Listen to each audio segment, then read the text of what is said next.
Hello Gemini, ito ay General Situation Spread. Alamin natin ang iyong present situation, ang iyong work, health, romance, finances, at ang nakalipas na hanggang ngayon nakakaapekto pa rin sa'yo, at ang final outcome nito. Okay, one more.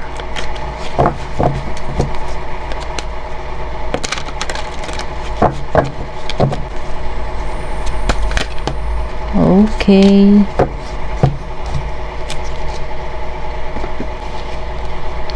Four of Water.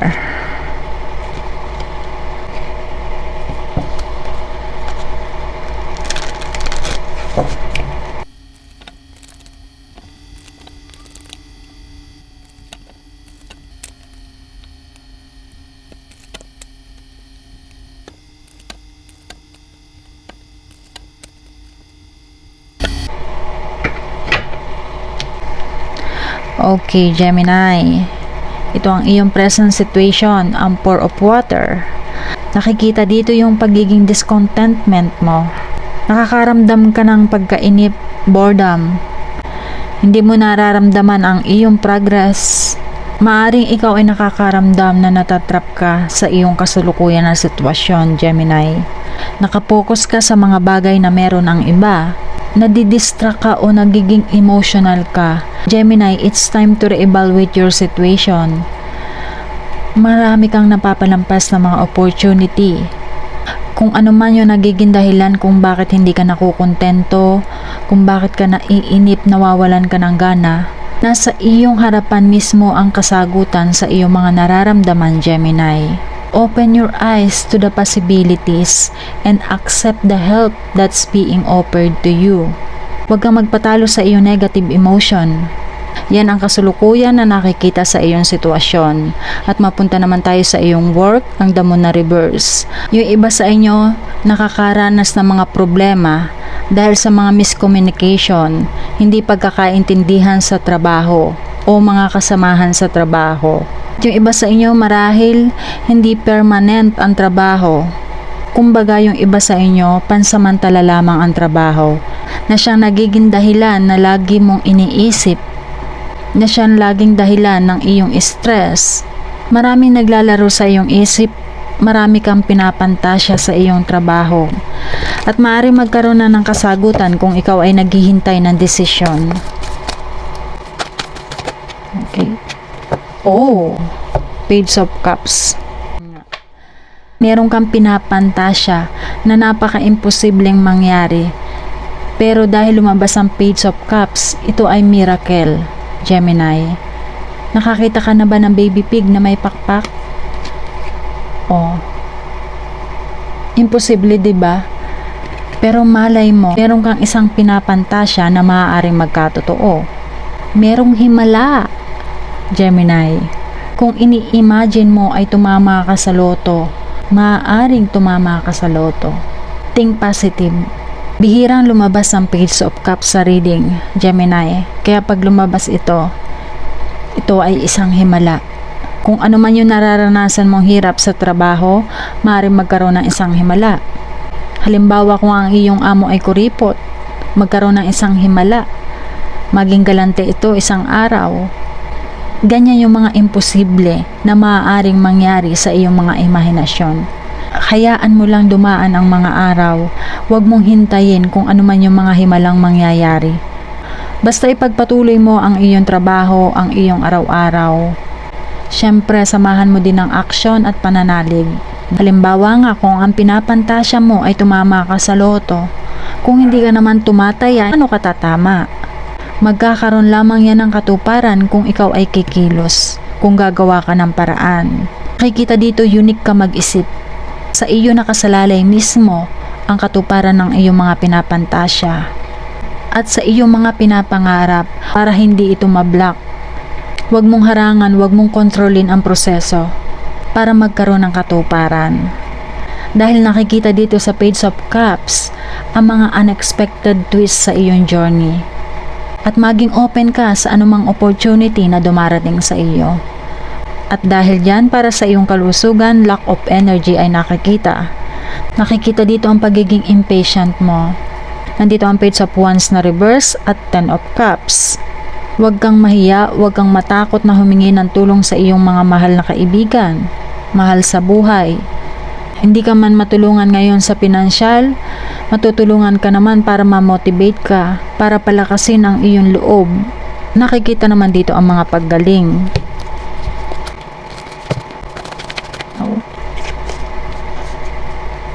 Ay, stress. Yung iba sa inyo, maaaring yung iba sa inyo ayaw lumabas ng bahay, nagiging introvert na, inilalayo mo marahil yung sarili mo, Gemini. Ayaw mo makisalamuha ngayon. At nandito ang 9 of Swords na reverse. Nakikita dito yung improving recovery. Sa mga nakakaramdam na ayaw nang lumabas, ayaw makisalamuha, huwag kang magmukmok. Napakahirap ang magkaroon ng mental health. Bagamat nakikita dito na ma-overcome mo ang iyong depression, ang iyong anxiety, ang iyong mga takot na nararamdaman. Dahan-dahan, unti-untiin mo, sumama ka sa iyong mga mahal na kaibigan, lumabas ka, Gemini. Lumabas ka kasama ng iyong pamilya. If you have been suffering from hormone-related issue, sa mga may PCOS, hormones coming back into balance, thyroid problem din ay nakikita para sa mga magme-menopause. Kung ikaw ay nakakaramdam na ng mga symptoms ng mga menopause, mas makabubutin magpakonsulta ka sa iyong OBGYN, Gemini. Ganon din sa may mga thyroid problem. Mas maganda magpakonsulta para magkaroon ng katiyakan. Mas makabubuti ang magpakonsulta, Gemini. Okay? Mapunta naman tayo sa iyong relasyon. Ang 8 of Swords at 9 of Swords ay nandito. Puro swords. Problemado ka na naman ba sa iyong relasyon, Gemini? Dahil nakikita dito na ikaw ay nai-stress na naman sa iyong relasyon. Hindi ka na naman masaya. May mga bali-balita ka na naman naririnig. May mga bagay kang pinagsisisihan. Marahil nakakaranas yung iba sa inyo ng cheating, betrayal. Ang patuloy na mga sekretong galawan ay nakikita. Kung hindi ikaw ito, Gemini, maaaring ito ang iyong person. Nakakaranas ka ng paghihirap mental and emotional. Maaaring yung iba sa inyo nabubuli, naaabuso, na siyang pinagsisimulan ng iyong stress. Sobrang stress ang nakikita sa iyong relasyon. Hormonal balance issue dahil sa iyong mga stress na nakikita rin dito sa iyong kalusugan. Kaya magkakaroon ka talaga ng hormonal imbalance dahil sa iyong mga stress na nararanasan. Dumadaan ang iyong relasyon sa mga challenges o dumadaan na naman sa mga pagsubok, sa problema. Para naman sa mga single, hindi ka pa rin nakaka-move on sa mga sakit na iyong naranasan sa iyong ex-person o sa iyong nakalipas na relasyon. Nakikita dito ang pagsisisi, nagigilty. At kung maibabalik mo lang ang iyong nakaraan, marami kang gustong baguhin. However, hindi mo na mababago ang nakaraan. You need to find a way to heal from the past and learn from it, Gemini. At maaaring ikaw ngayon ang tampok ng mga tsismosa, Gemini. Natatrap ka na naman sa iyong kasalukuyan na sitwasyon. Ang pasulpot-sulpot na iyong takot na nararamdaman ay pagsisimulan ng anxiety yan. Maging maingat, Gemini, maaaring magkaroon ka ng psychological issue dahil sa mga pakiramdam na wala kang magawa, wala kang kakayahan na makaalis sa iyong sitwasyon. Napipressure ka sa mga drama ng iyong relasyon. Huwag kang magpaka-negative, Gemini. Ano man ang nangyayari sa iyong relasyon, kayang-kaya mo makaalis sa iyong sitwasyon kung gugustuhin mo lamang. At kung ang inyong relasyon ay dumadaan sa legal issue, nakikita na dito yung mga consequences, punishment, imprisonment. Huwag kang magpaka-negative, Gemini, sa iyong relasyon. Huwag kang magpasakop sa iyong takot.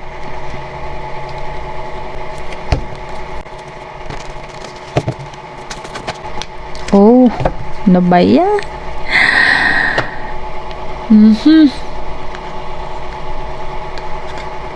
Eight of Swords ulit. Grabe. Grabe yung nararamdaman mo. Para makita mo ang katotohanan, Gemini, sa iyong problema sa iyong relasyon, tanggalin mo ang takip sa iyong mga mata. Huwag kang magbulag-bulagan. Yung iba sa inyo maraming option para i-let go ang iyong mga nakaraang relasyon. Maraming paraan para ma-let go ang mga old story.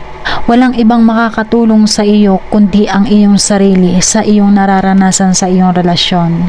You are the one person who is responsible for your happiness. Tandaan mo yan. Hindi man natin makokontrol kung ano yung mga kahihinatnan ng magiging experience natin. Ang pagiging positive ay unti-unting magki-create ng mga kasagutan, Gemini. Kailangan mo nang i-let go yung mga hindi magagandang nangyayari sa'yo. Huwag mong panghinayangan ang isang toxic na relasyon. Choose to heal, Gemini. Kaya mo yan, samahan mo ng pananalig.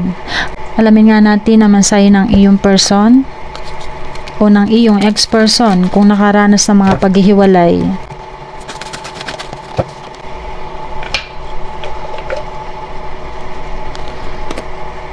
Okay? Ito ang kanyang mensahe, Gemini. I just seem to keep hurting you because of all the pain I have inside. That's why I just stay away.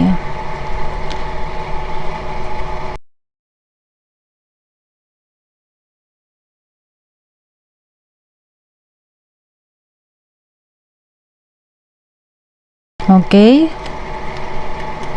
Yan ang kanyang mensahe, Gemini. At mapunta naman tayo sa iyong money or finances. 3 of Wands at ang 5 of Cups na reverse. Nakakalungkot man, nakikita dito na maaaring yung iba sa inyo nalugi sa inyong business. Pero unti-unti makakabangon kang muli. At yung iba sa inyo nagbabalak mga ibang bansa. At nakikita dito na maaaring magkaroon na ng katuparan yung mga gustong mga ibang bansa. Maaaring makaalis na muli o makaalis na yung mga sasakay ng mga sasakyan pandagat. At para sa mga usaping mamanahin, negative pa ang nakikita dito. Ang iyong self-confidence ay nabubuong muli pagdating sa iyong trabaho, Gemini. Bigo man yung iba sa inyo pagdating sa relasyon, nakikita dito ang kagandahan pagdating sa iyong finances. Nakikita dito yung success and being happy with your choices. At yung iba naman sa inyo, maaaring makita mo na ang mga pinaghirapan mo o mga pinagtiyagaan mo sa iyong trabaho. Yung iba naman sa inyo, patuloy pa rin na naghahanap ng option kung saan bansang pupunta.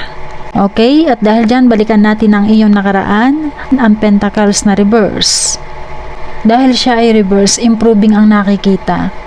Kung ano man yung mga pinagdaanan mo, improvement, lalong-lalo na sa finances. Nagkaroon ka man ng sandamakmak na problema, nakikita na dito yung progress. At yung iba sa inyo, maaari nang makabayad sa iyong mga inutang.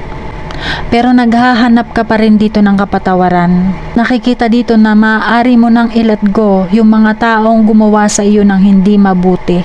Ito na rin yung oras para i-let go mo na yung toxic na relasyon. Mag-focus ka na sa iyong future. At dahil dyan, ito ang iyong future. The Empress at Knight of Cups na reverse. Nakikita dito maaaring may mabuntis, Gemini. Magbigay ka o maglaan ka ng oras at ipadama mo ang iyong pagmamahal para sa iyong mga anak kung ikaw ay isang ama. Ni-encourage ka na magkaroon kayo ng komunikasyon. Gemini, listen to your intuition. Kung ikaw naman ay single, get ready to mingle because the Empress indicates that real love and romance is on the way. At para naman sa mga walang problema sa relasyon, nakikita dito na maaaring mag-level up pa ang inyong relasyon. Pinapaalaala lamang sa inyo, the Empress is a strong pregnancy indicator. Kaya kung hindi pa ready maging isang magulang o magkaroon ng isang anak, maging maingat. Kaya tamang-tama ito para sa mga gustong magkaanak. Maaring ikaw ay meron ng kakayahang magbuntis o ang iyong person. At yung iba naman sa inyo, kung nasa isang relasyon na ikaw lang yung tipong nagmamahal, maging maingat din. Nakikita pa rin dito yung cheating, maging matalino. Gamat maganda ang The Empress, nandito naman ang Knight of Cups na reverse. Nakikita dito na maaari magtapos na ang isang relasyon. Nakikita dito yung disappointment, nandito pa rin yung cheating. At ipinapaalaala lamang na maging maingat sa mga gagawing action. At yung iba sa inyo, patuloy na magiging moody. At huwag kang makakalimot, dagdagan mo palagi ang iyong pananalig, Gemini. Okay? Tiyan ngayon ang iyong naging pagbasa. Gawin mo lamang itong gabay kung iyong nais. Kita-kits po muli. Number 1 Rashi po. Paki-like and subscribe na. Thank you! Bye-bye!